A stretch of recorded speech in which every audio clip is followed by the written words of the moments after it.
Good morning and welcome to episode 40 of the Political Mike podcast. Apologize for the little delay. We had some technical issues, but we got past them. And I'm so glad to have someone who I look up to, someone who is I'm a huge fan of, back on this platform as a guest, Mr. Chris Matthews, who's now the new author of this book, My Life in Politics. I'm sorry, My Life in Politics and History, This Country. Excellent book. I couldn't put it down, so I'm excited to talk to him about this book and also current events. So Chris Matthews, of course, is a former host of Hardball on MSNBC, which aired on 7 p.m. Eastern Standard Time on weekdays. Now he's someone who's pursuing his authoring career and someone who continues to make headways in terms of insight into the important issues of the day. So, Mr. Matthews, thank you for joining. Thank you, Mike. I'm also a distinguished professor now of American politics and media at Fulbright University, Vietnam. So oh, wow. I'm in the the academy, if you will. That's I'm excellent. also doing some other things, but I have to wait till to announce them at the right time. Well, thank you for announcing it on this platform. Thank you. In chapter 6 of your book, sir, where you talk about your early life and how the election of 1960 really was the focal point in which, it really accelerated everything for you in terms of your interest in politics. You were always historically aware, you and your brother Bert and everything. But you mentioned that despite the fact that your family was Republican, you yourself identified as Republican as well, but you were still taken by Jack Kennedy. You actually mentioned that you wished for a dynasty with Jack Kennedy serving 2 terms, Lyndon Johnson, followed by Bobby, then Teddy. What happened? How did you reconcile your newfound attraction to the Kennedy candidacy with your Republican upbringing? Well, it was evolutionary. The Cold War was real. You guys, women your age, you don't know what it was like to hide under your desks at school and be told by the nuns, in my case, that you've got 15 minutes before the world ends, basically. And so you wanted a strong foreign policy, and Nixon was a little tougher than Kennedy, and Kennedy was a little wobbly at times. He didn't know what to do regarding China. He wasn't sure what his policy was if they tried to take over some of the islands offshore from Formosa, from the nationalists, Chiang Kai-shek actually at that time. So it was an interesting environment. Cuba had been taken over, and we wanted to get tough with Cuba. I didn't like communism, and Nixon seemed like a striver, a guy who had been the first person in the family to wear a suit, first one really to go to college. Average looking guy, I guess. But Kennedy was this glamorous guy with his glamorous wife and all this money and all this advantage, all this social confidence. I always figured Jack Kennedy could walk into a dance floor and just be completely comfortable with asking anybody to dance. And it just seemed like he had all the advantages in life. And Nixon had very few except his brains. And so I was rooting for the underdog. There's no doubt in my mind I was rooting for the underdog. And I also didn't like LBJ that much. I thought Henry Capilage was a far more impressive vice presidential candidate than Johnson. And, Lodge had stood up for us in the UN as UN ambassador. A lot of factors. Of course, Kennedy won the debate. He basically won the debates. He was very smart, very eloquent. And Nixon was sweaty. He looked sick. He'd been in a hospital for 3 weeks with an infected leg, which he banged on the way into the studio. I mean, he was like the bad news. Anyway, I was rooting for the underdog. Let's keep it that way because it's simpler to understand it that way. But then, I always thought the one guy I most wanted to meet was Kennedy. I thought he was intriguing, an interesting guy, even if he wasn't running for president. And of course, Dallas, you guys, your age, I mean, I'm not talking about age, the reverse ageism here, but having been through 9/11, you think you've seen the big deal, but I don't think you know what it was like to have a president who was at the center of everything in our life. This young, as I said, glamorous guy driving through Dallas, Texas with his wife there in the open car and getting his brains blown out right in front of us. You don't know what it was really depressing and shocking. And as Pat Moynihan, the Senator from New York, says, you're never going to get over it.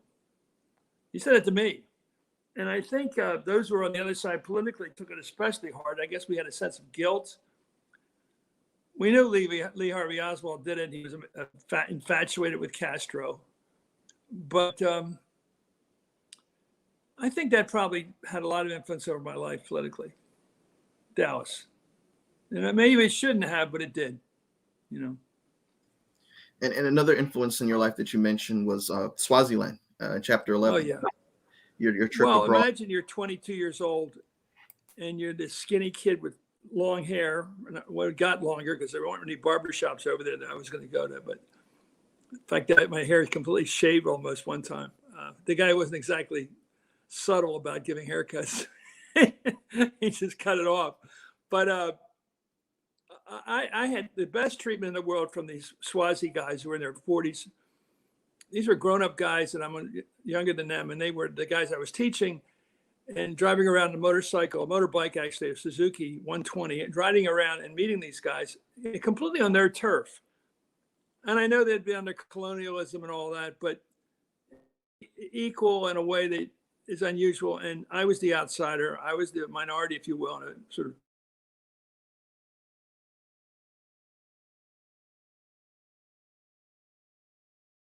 a lot of influence over my life.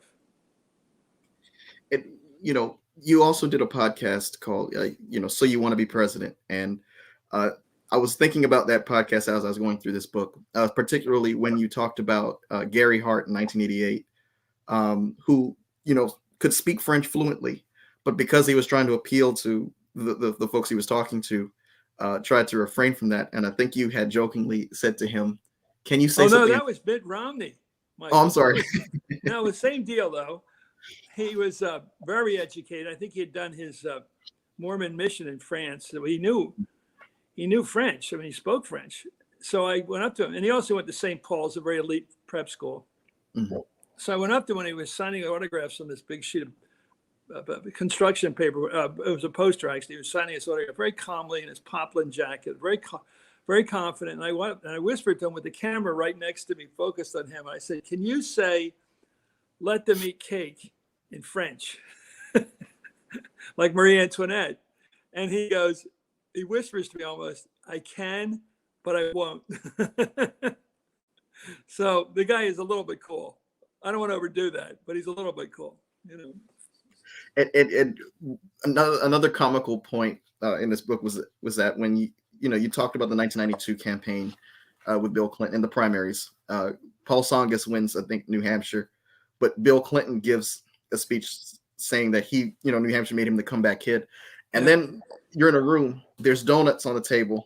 Bill Clinton lunges straight to the donuts. The reporters all follow him, and then he comes in second. So you would figure, based on the bravado and everything, he's the winner. But Paul Tsongas comes in, asks for permission to get a donut. From me. He asked me if he could have a donut, one donut. Bill comes in. Now, as you pointed out, he lost the New Hampshire primary by 8 points. And he had been well ahead before that whole story about the draft came out. And but he's so self-confident. He's a big guy, and he comes walking in the room with about 8 guys around him, all in blue suits, looking like they just won the presidential election. And he heads right for the donut pile. And I was there with Bill Bennett. He was the conservative, and I was the liberal in that morning debate on Good Morning America. And he just grabs a handful of, his sense of appetite and entitlement are pretty complete. And he acted like he won. He strutted into that room.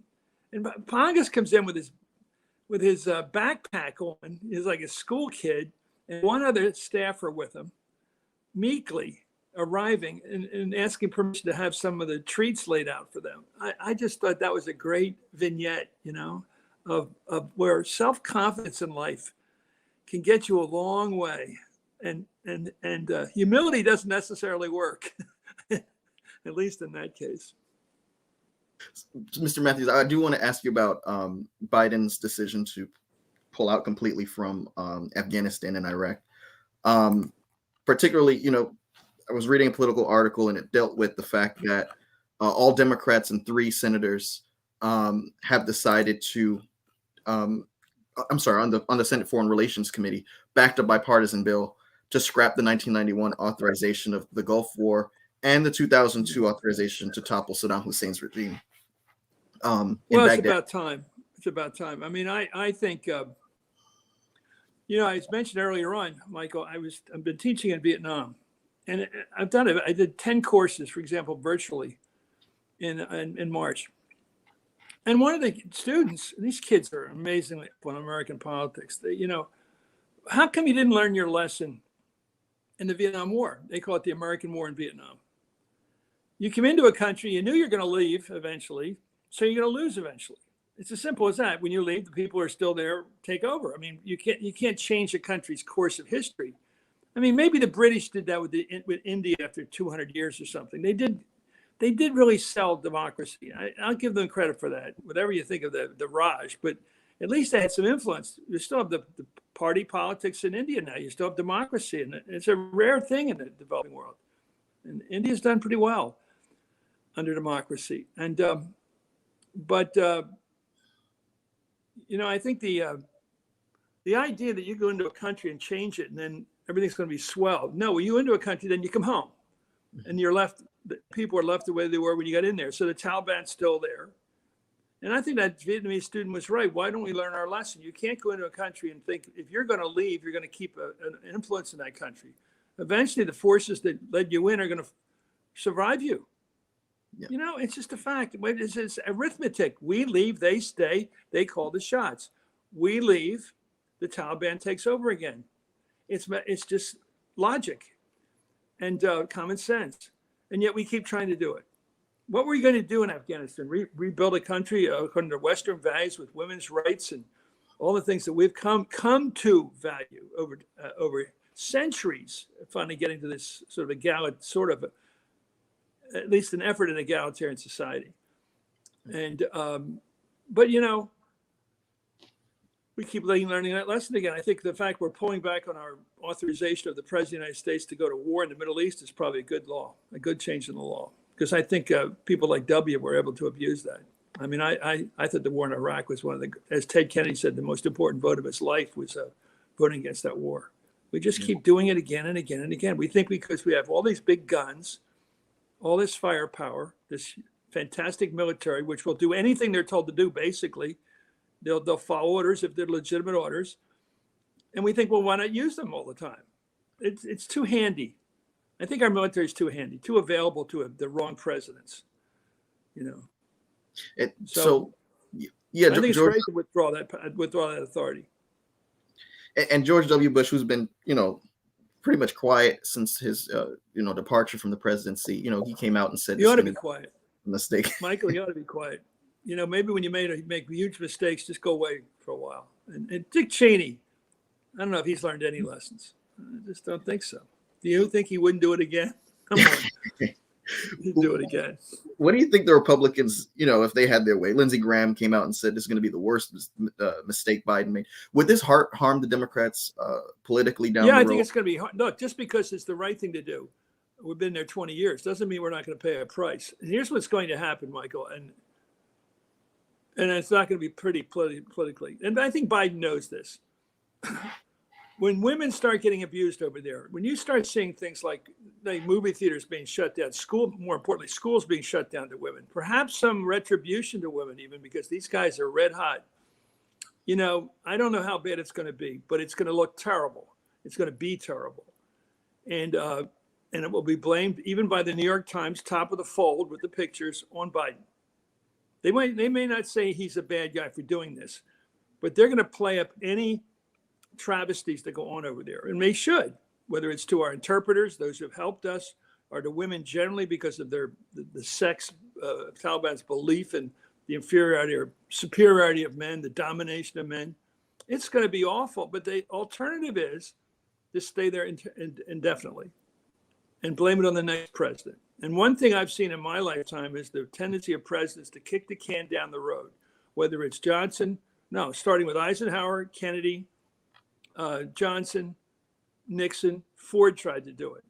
And finally, the Congress said, no, enough in 1975. We're not going to just keep kicking the can down the road. We're not going to just keep fighting a war. And most countries, by the way, make these decisions, whether it's Portugal and Africa, you know, all the European countries that finally pulled out of Africa. They didn't pull out because they wanted to. They pulled out because it was just getting worse, whether it's in Kenya or wherever it was, or it was Angola or Mozambique, where actually I physically saw them finally fade, because the price that you pay for colonialism, set aside the moral issue, Mhm. is physical. You start to lose people, and it's not going to get any better. It's going to get Yeah. worse, and you know it. Yeah. So I want to pivot a little bit to the January 6th siege on the Capitol. What does Trump have on these senators, these House members who still oppose any kind of hearing to get to the bottom of what happened? Why are they so scared of him, in your opinion? And Well, let's take the example of Kevin McCarthy. He wants to be Speaker, and he knows that the latest poll as of yesterday, I think it is, Michael, there's a new poll out that shows that 2/3 of Republicans believe Trump was robbed. Yeah. This is like the old Brooklyn Dodgers, we was robbed, He wasn't robbed, he lost, just like he won in 16. He actually won in 16. He carried Pennsylvania, Michigan, and Wisconsin. He actually won. Give him credit. He pulled an upset against Hillary Clinton, the favorite. He won an election, and absolutely nobody politically pulled it off. In the same process, he lost. They were both pretty close elections. It's the way it works. As Jefferson said, and whatever you say about Jefferson and his behavior with slavery and his life, he did say once, I believe, to believe in democracy is to believe that the person that gets the side that gets one more vote than the other side wins. You have to live with that. We're going to have close elections for the next X many years. Yeah. We're going to have a close election maybe in 24. We don't know. With COVID going the wrong way again and things happening and the economy and inflation being unpredictable and the Republican ability to use crime, if it keeps charting up, if the border is always going to be an issue, inflation could be an issue. This could be a very close election in 22 and 24. We got to get used to close elections. And we got to believe in our system and stop blaming it all on cheating in big cities when there's no evidence,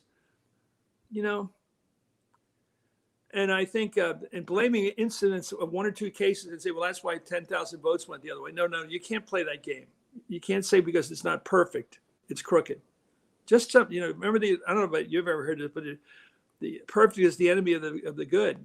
If you just keep saying it's not perfect, well, nothing's perfect. To count is to err, as a economist once said. Anytime you count anything, you're going to get a little bit wrong. But the idea that our elections are rigged is a terrible lie. And Trump keeps telling it. And it's going to we just get used to close elections. Yeah. And these past 2 days, I've actually rewatched the entire CNN footage of the election of 2000, which was each 7 hours long.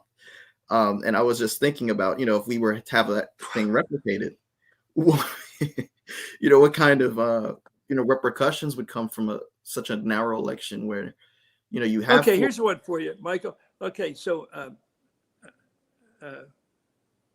the new mayor of New York, when he won the primary, what's his name? He just won. Right. Adam, New York, former policeman, borough president of Brooklyn. He won that first round by about 38%, right? Mm-hmm. Suppose ranked voting.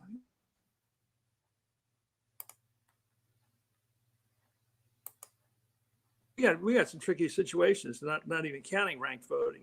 There's a lot of concern about race and ethnicity and who's getting screwed, and I think we're going to have to be very careful about how we do our process, and we got to put people into our election systems and take it seriously. It's easy to figure out if somebody wins 60-40, you have to worry about it. Somebody won 60-40, but when they win 51-49, you better be right. So what do you think, John McCain's, had he lived a little bit longer, what do you think John McCain's effect would be in the Senate during the second impeachment proceedings and the vote to have a Senate hearing on January 6th? Being that, folks like Kinzinger and Liz Cheney, they're being held. I think he...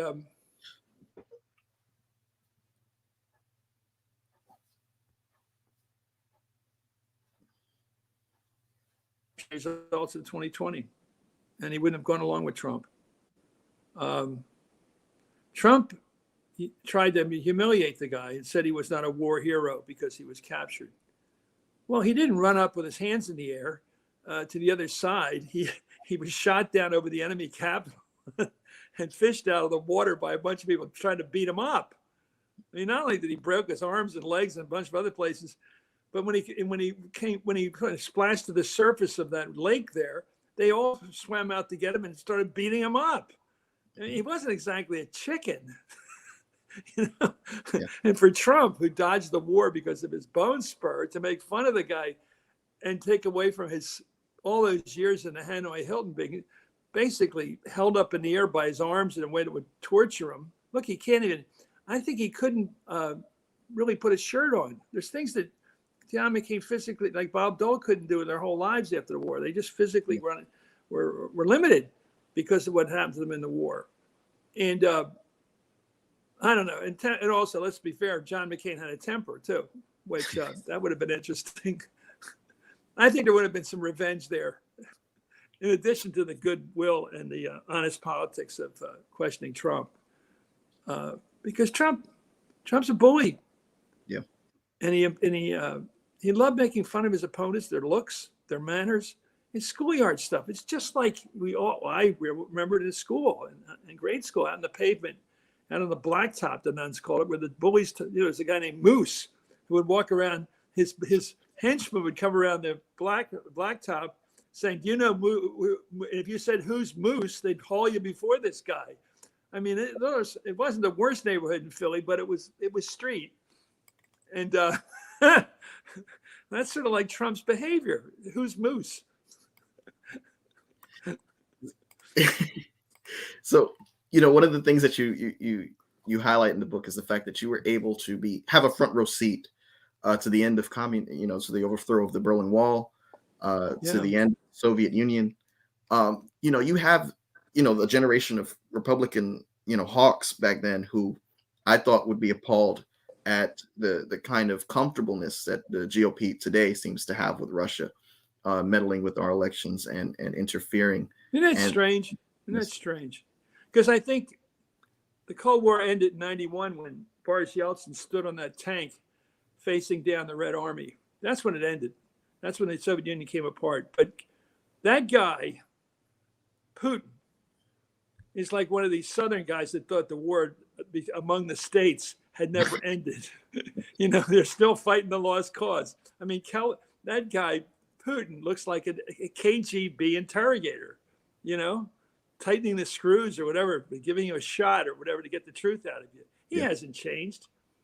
And the more I'm thinking about the Cold War, I wonder how much of it was not ideology, although there's a lot of that, certainly, communism, but just nationalism, Russian nationalism, out to protect themselves from another World War II, where they kept all those captive nations on their border, like Poland, under their control, because they didn't want them to offer another pass-through for the Germans.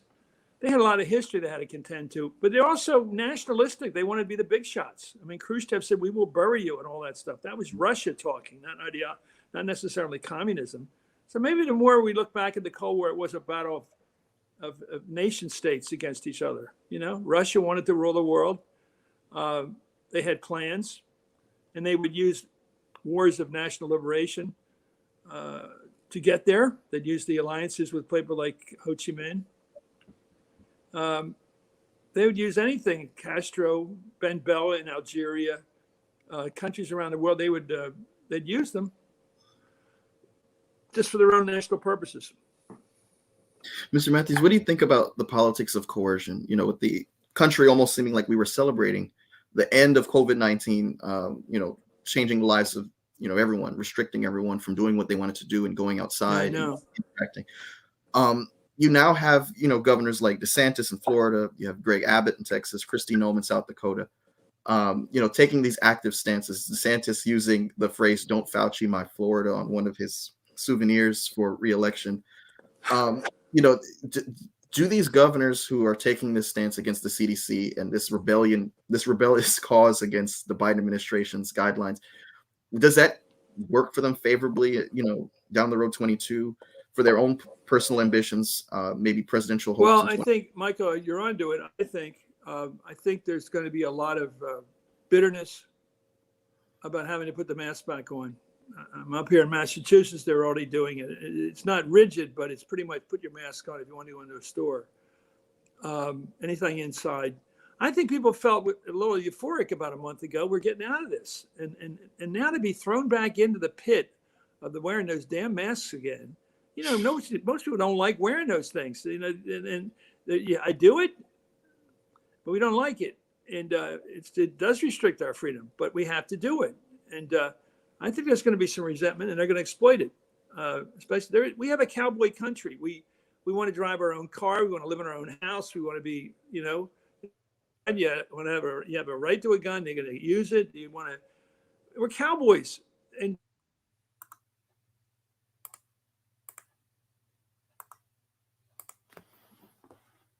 it's free to go drive drunk too. That's your opinion. That's your freedom. You can drive drunk. Yeah, but of course you're going to kill people.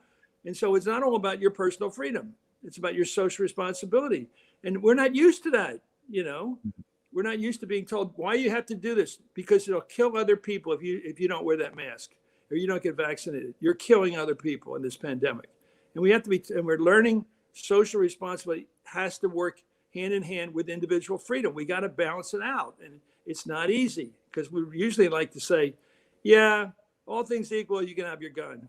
You know, okay, well, that's bad enough. Now they have this thing. And but I do think you're onto something. I think DeSantis, with that thing he said the other day, he said, when you fix the border, you can tell us what to do. What's that got to do with anything? So he turns on the ethnic thing, anti-Hispanic thing, to play that. In other words, the people who are listening to it, DeSantis said, I don't like Hispanics coming into the country illegally, blah, blah, blah. Therefore, I'll cheer that rather than say we shouldn't wear masks. It's easier to just blame it on the Hispanics. I mean, it's totally unrelated, but, you know, he's able to say, I'm going to play to your anger and hatred and ethnic prejudice rather than defend not wearing masks, because it's easier. It's just a switch of the issues. We know how this is. It's called a wedge issue. You find a wedge issue, and you know it always works. So you go to the applause line. And but I think that DeSantis is going to run against this Frank, Anthony Fauci, the whole line of the CDC. They're just going to take the other side. It's clear.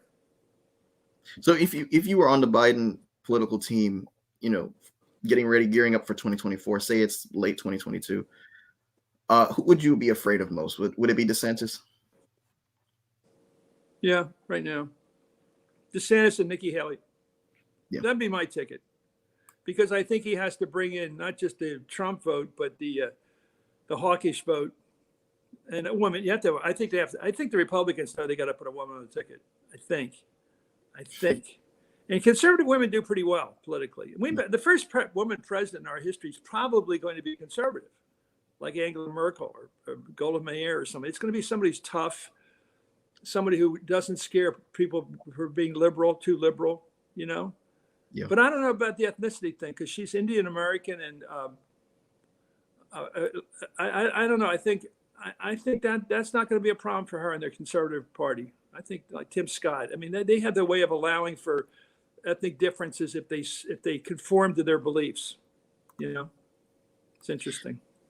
Do you think President Biden was naive for, you know, going in, especially in his inaugural address, touting to bring in or usher in this new era of bipartisanship, to turn down the temperature? Do you think that the infrastructure bill is the high watermark of this presidency? You're so subtle. I know what you're saying. Look, I don't know if it is going to be a bill signed into law. It's a high wire act right now. If you put the players together, and I respect them, I respect Pelosi a lot. She's basically saying, I won't send a bill to the president on the bipartisan bill, even if it passes both houses. I'm not sending the bill to the president for a signature, even if it passes both houses. Imagine that, holding on to that, saying I'm not sending it until I have the other bill to send with it, the 3.1 trillion, the reconciliation, basically partisan Democratic bill. Well, what happens if Sinema or Manchin don't vote for the bill in the Senate? It doesn't pass. The Democratic version, the Democratic big one, the 3.1 trillion. Well, then we don't get anything. That's going to be confounding. And the other thing she said, and I understand why she said that, because of the squad and they had seen everybody holding her down to some extent in the back room. None of this is public. Is I'm not going to take up the bipartisan bill until the Senate passes the partisan bill, the reconciliation bill, the big one.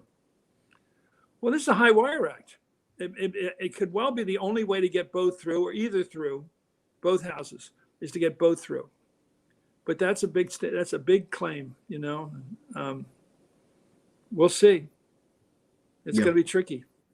By the way, why don't the Democrats, and this is where the left wing sort of the party is problematic, why don't they say it's a 10-year bill, the Democratic bill, the 3.1 trillion, and say it's 300 billion a year over 10 years?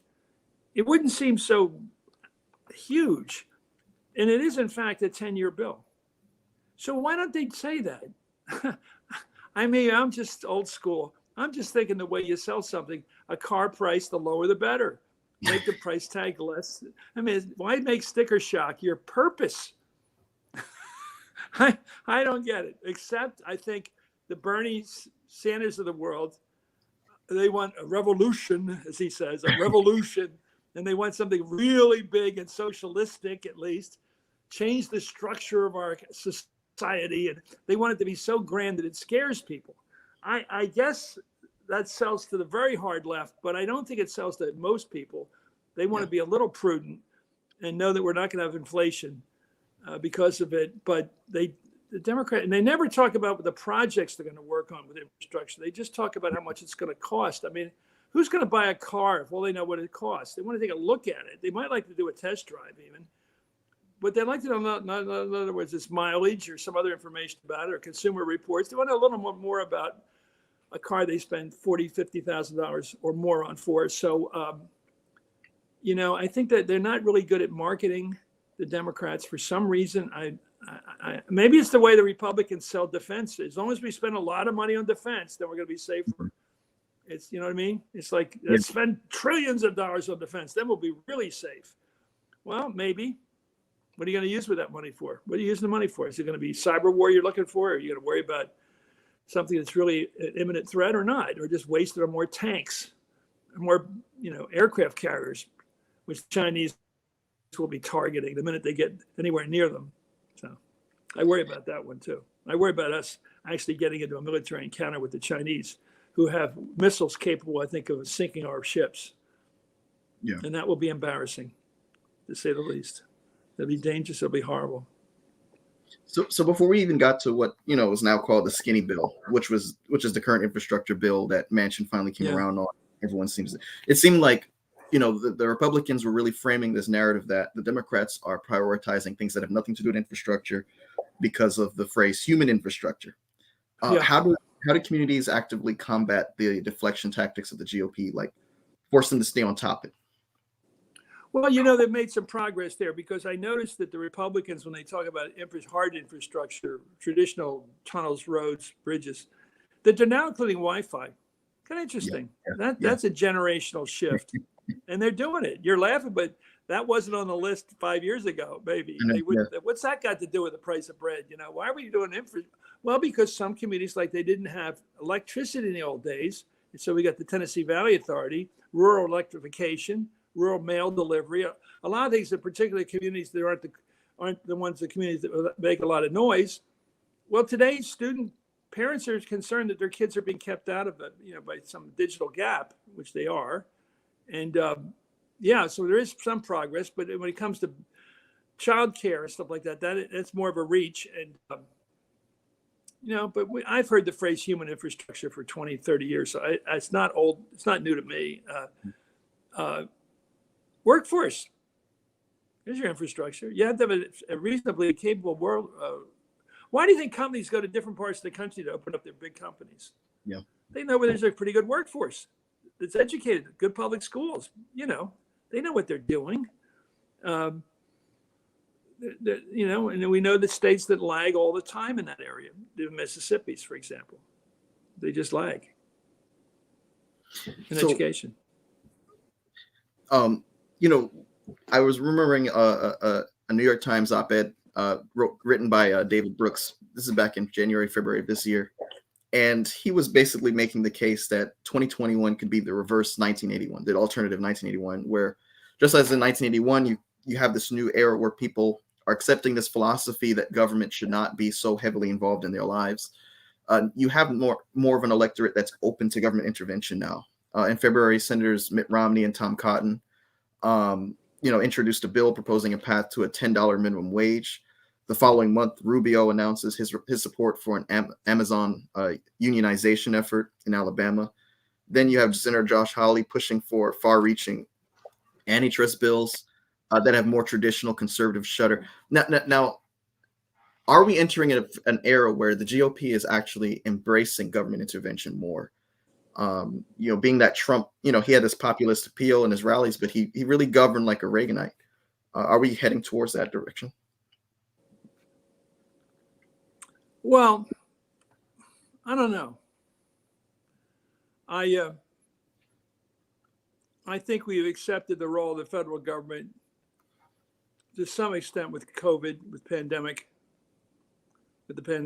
I don't know. I'm not sure. I think there's always going to be that cowboy strain that pushes back, and it's always going to be a wedge issue with people.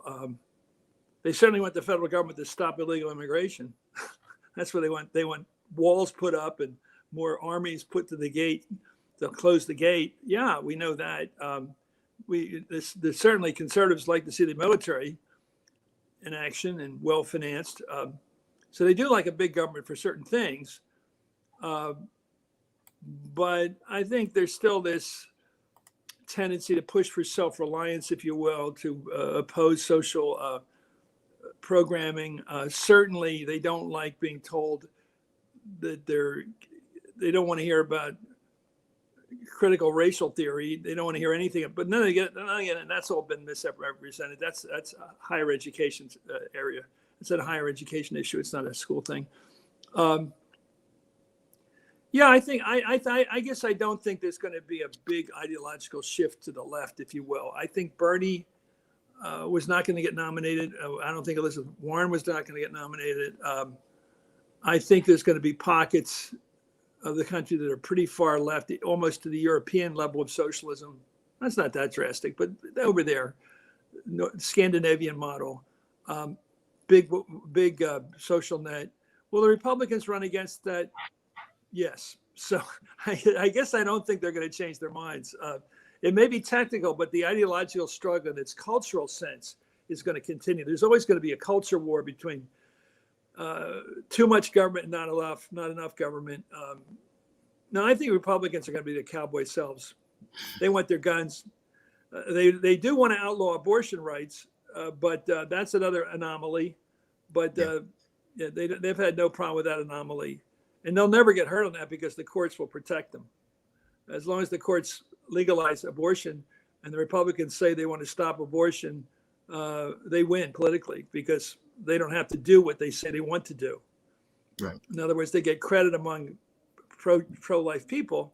And I do respect pro-life people. I grew up in that community and I totally respect it. I disagree with it, but I respect it. And sometimes I admire it in a certain way because people are true, but they don't think it through. They don't think through the rights issue, what it would mean to have the federal government watching women and making sure they don't have abortions. And then if they do have them, punish them in some way or punish the doctors or some way to get it. They haven't thought through the implications of a prohibition. So that said, I guess I think the Republicans, maybe at their best, are going to continue to be cowboys about government. Less the better. On that note, I'm curious, do you personally think that, the government, states or federal government should mandate vaccinations? I don't know how you do it. Yeah. What you can do, well, let's think about the indirect ways. They used to say to states, if you don't lower the speed limit, you're not going to get any federal highway money. Yeah. They're indirect ways. Certainly, unions can argue that you have to have certain requirements to be members and to be working. I think stores have a right to do it. How do you make sure somebody puts a needle in their arm? I don't know. I mean, I know Jim I Justice. do know that everything we know says that the pandemic has resurged, not just because the Delta variant, it's resurged because the people haven't been vaccinated, and they're carrying the war for the pandemic. They're carrying it. And I don't know, that's a tough. Where are you on that, Michael? You're Well, I think, I like what Governor Jim Justice in West Virginia did in incentivizing young folks to get vaccinated. And I thought it was interesting that a Republican actually would take such a I thought progressive position on this. But I do think, incentives from employers, the state would be effective. I know that the administration is just trying to get to that 90% mark. On page 302 of your book, towards the end, you mentioned that demagogues in American history never win. The politics of being a demagogue is never a successful path to victory.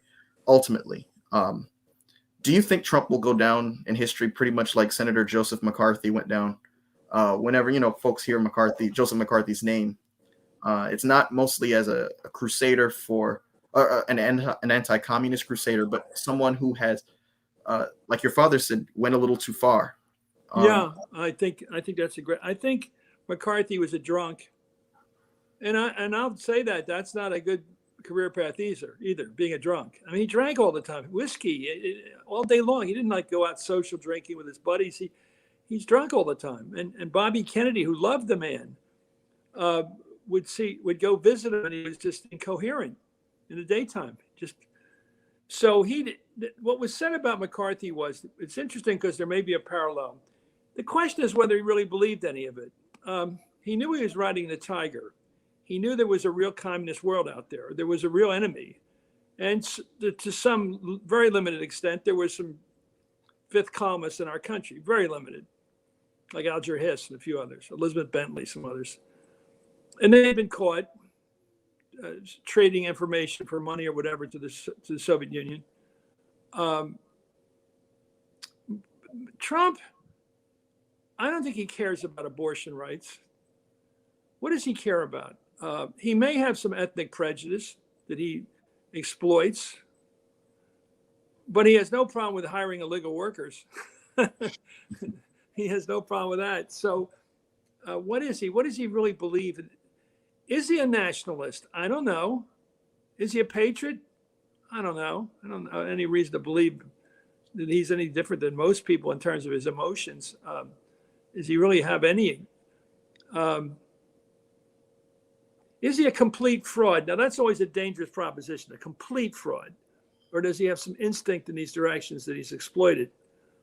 But he will go down in history, if nothing else happens, as a guy who pulled an amazing upset in 2016, beating the presidential frontrunner, Hillary Rodham Clinton.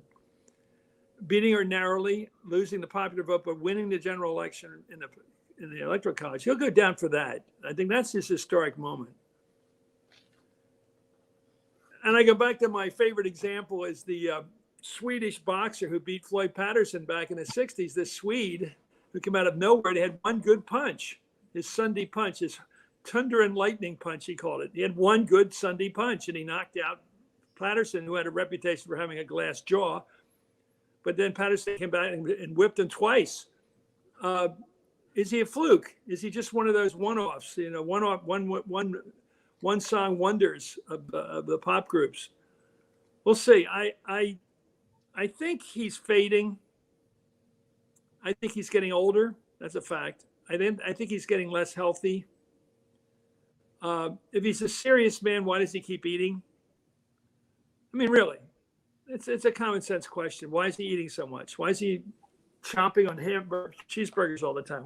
Is he serious about his health? And if he's not serious about his health, what is he serious about? And maybe that's too basic in its logic, but you see him go out on that stage, you just wonder about him physically. And you go, is this what he's doing now? And we're supposed to buy into this future of his? Yeah. So I think, and I'm not being playful about this, I just wonder about him. What is this plan, the guy's plan in life? I think he's got legal problems. And I think they're going to get severe. And I think we're going to look at his tax returns and realize why he was hiding them so protectively. What was it so awful about them that he had to hide them? And I think they're going to find something illegal he's done. To be honest with you, I was talking to a lawyer the other day, a very top lawyer, and he said, business pattern practices are not on the up and up. They're not on the level. Things are done all the time in business that would not pass muster with the IRS or the law. And therefore, in all probability, they're going to get him with something. Yeah. And at least civil, and maybe worse. And that's a reality. Once he goes into the system, he's in the system, and I'm not sure he's going to be able to get out of it. And so I think there's enough oomph, some energy up in the New York Attorney General's office and in the Manhattan District Attorney's office.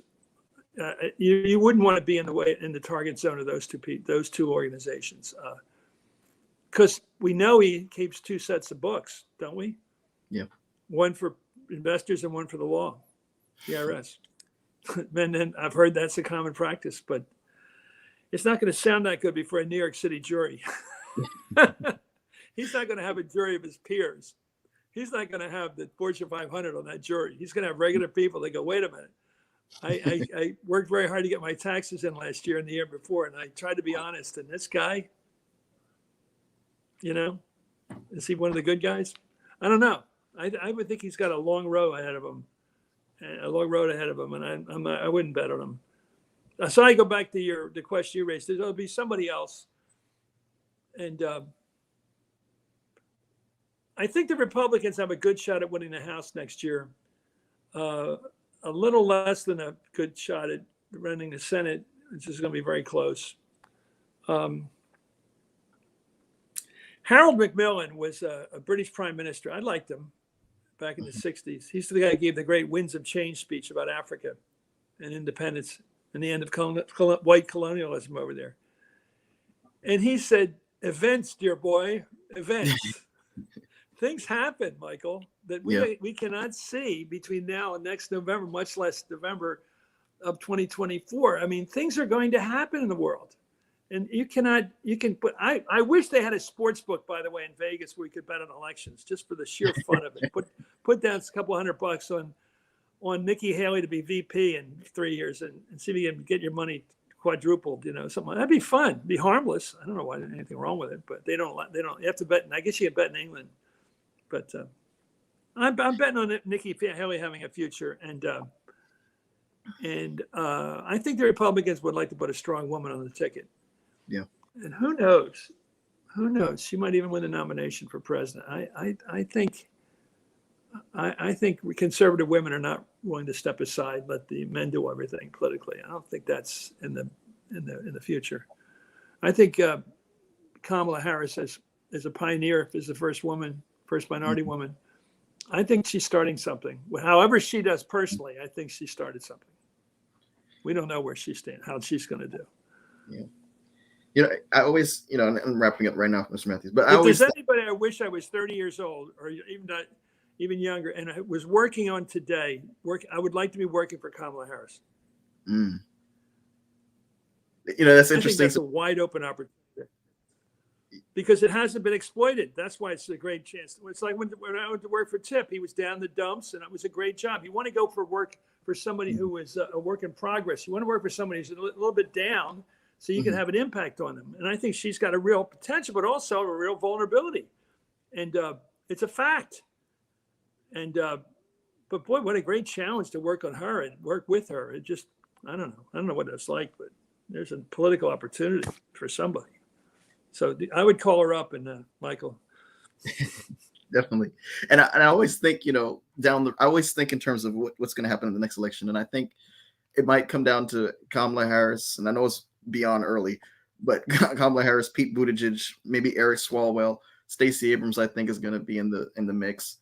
And then on the Republican side, I'm thinking, Kinzinger is going to try to be, the heir apparent to the John McCain maverick. You might have DeSantis in there. Ted Cruz, he's an ideologue. I think he's going to not back down from a challenge. But, with what you said. So what are we going to have first? Are we going to have a historically, we're going to have the first gay openly gay married man as president? Is it more likely, or the first woman of color? I'm honestly on the side of Buttigieg, to be honest. I think he may have a more legitimate shot. Each other again. We're back, but Oh, sorry. that's a great prospect. I mean, you've lined it up there in terms of the different categories of people, of their backgrounds and identities. But is it too early? Is it 4 years too early? 8 years too early? Is it on time? Does a guy of limited ability like DeSantis still hold the white man's card, if you will, in the race? Is it still going to be that way? I think Buttigieg has been very well. I mean, he's handled himself very well. He seems to be measured in the way with Biden, you cannot be a celebrity on his team. There is only one celebrity on the Biden team. That's the president. Nobody else tries. If you try to be a celebrity or stand out, you're not going to be very popular with him. And that's the walk that Kamala has to walk too. Biden is old school.